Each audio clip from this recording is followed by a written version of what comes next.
नमस्कार, आप सभी का एक बार फिर से स्वागत है हमारे चैनल भक्ति ज्ञान में। आज सुनेंगे सावन सोमवार के पवन व्रत कथा। एक साहूकार था जो कि भगवान शिवा का अनन्य भक्ति था। उसके पास धन धान्य किसी भी चीज की कमी नहीं थी, लेकिन उसकी कोई संतान नहीं थी और वह इसी कामना को लेकर रोज भगवान शिवा के मंदिर जाकर दीपक जलना था। उसकी इस भक्ति भाव को देखकर एक दिन माता पार्वती ने भगवान शिवा से कहा है, प्रभु, ये साहूकार आपका अनन्य भक्ति है, इसको किसी बात का कष्ट है तो उसे आपको दूर करना चाहिए। शिवाजी बोले, है पार्वती, इस साहूकार के कोई पुत्र नहीं, यह इसी दुख से दुखी राहत है। माता पार्वती ने कहा है, ईश्वर कृपा करके इसे पुत्र का वरदान दे दीजिए। तब भोलेनाथ ने कहा, ये पार्वती, साहूकार के भाग्य में पुत्र का योग नहीं है।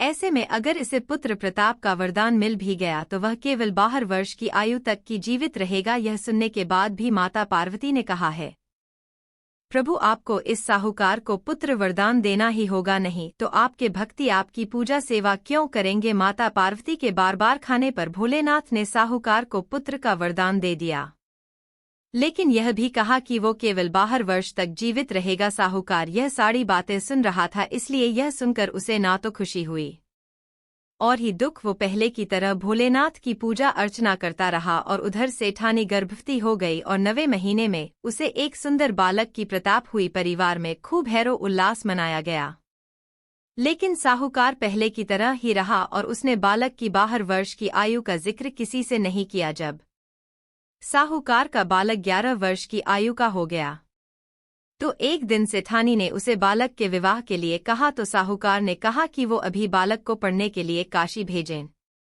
का। इसके बाद उसने बालक के मामा जी को बुलवाया और कहा कि इसे काशी पढ़ने के लिए ले जाओ और रास्ते में जी भी स्थान पर रुकना, वहां यज्ञ करते हुए ब्राह्मण को भजन करते हुए आगे बढ़ाना। लड़के के मामा इसी तरह ऐसा हुए आगे बढ़ाने लगे। रास्ते में उन्हें एक महल दिखा जहां एक राजकुमारी का विवाह होना था, लेकिन जी राजकुमार से उसे कन्या का विवाह होना था। वो एक आंख से कान्हा था और इस बात की जानकारी राजा को नहीं थी। राजकुमार ने इस बात का लाभ उठाकर अपनी स्थान पर साहूकार के बेटे को दूल्हा बना दिया, लेकिन साहूकार का बेटा ईमानदार था। उसने अवसर का लाभ तो उठाया, लेकिन राजकुमारी के दुपट्टे पर लिख दिया कि तुम मुझे शादी कर चुकी हो और जी राजकुमार के साथ तुम्हें भेजो जाएगा। वो एक आंख वाला यानी कान्हा है और मैं काशी पढ़ने जा रहा हूँ। जब राजकुमारी ने अपनी चुन्नी पर लिखे शब्दों को पढ़ा तो उसने अपने माता पिता को यह बात बताई। बारात को छोड़कर राजा ने अपनी बेटी को नहीं जान दिया। उधर साहूकार का अमेरिका और उसके मामा काशी पहुंच गए और वहां जाकर उन्होंने यज्ञ किया।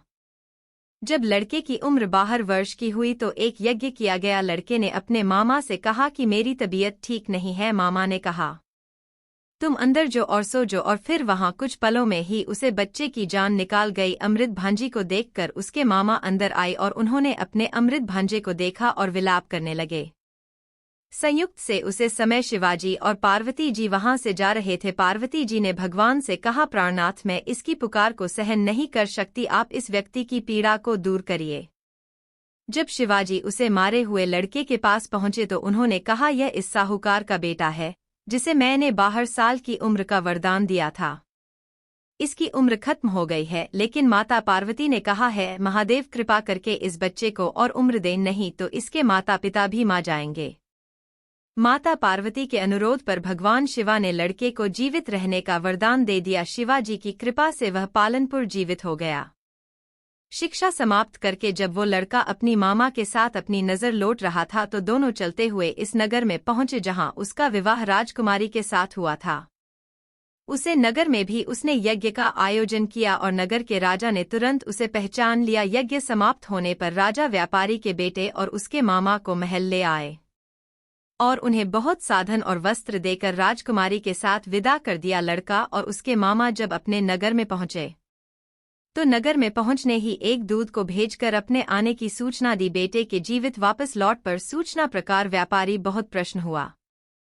व्यापारी और उसकी पत्नी ने स्वयं को एक कमरे में बैंड कर रखा था। भूखे प्यास रखकर वो दोनों अपने बेटी की प्रतीक्षा कर रहे थे। उन्होंने प्रतिज्ञा कर राखी थी कि यदि उन्हें अपने बेटे की मृत्यु का समाचार मिला तो वो दोनों भी अपनी प्राण त्याग देंगे। व्यापारी अपनी पत्नी के साथ नगर के द्वारा पर पहुंच अपने बेटे को जीवित देखकर उसके विवाह का समाचार सुनकर उसकी खुशी का ठिकाना नहीं रहा। इस रात भगवान शिवा ने व्यापारी के सपना में आकर कहा है, सृष्टि मैंने तेरी सोमवार व्रत करने और व्रत कथा सुनने से प्रसन्न होकर तेरे पुत्र को लंबी आयु प्रदान की है।